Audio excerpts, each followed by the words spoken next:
Hey guys, welcome back to mariejumkitchen. You are here and I'm excited about it. Thank you so much for stopping by, and don't forget to subscribe to our channel. It's totally free.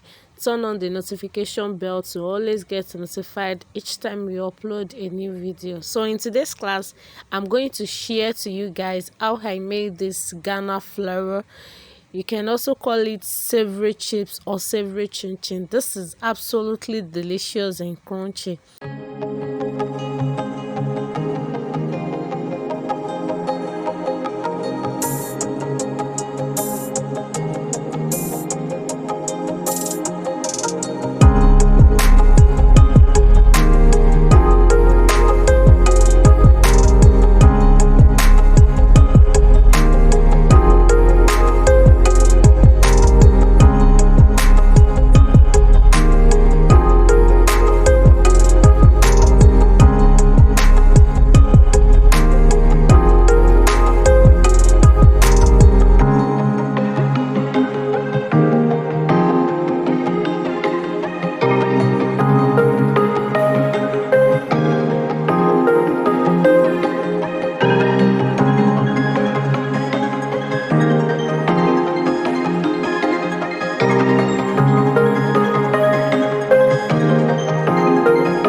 So guys, this is the outcome of our Ghana flour. You can also call this savory chips or savory chin chin.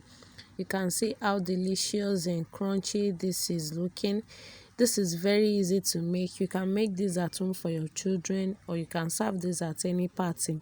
It is very delicious. So if you enjoyed this tutorial, kindly subscribe to our channel, comment and share, and I'm going to see you in the next one. Bye.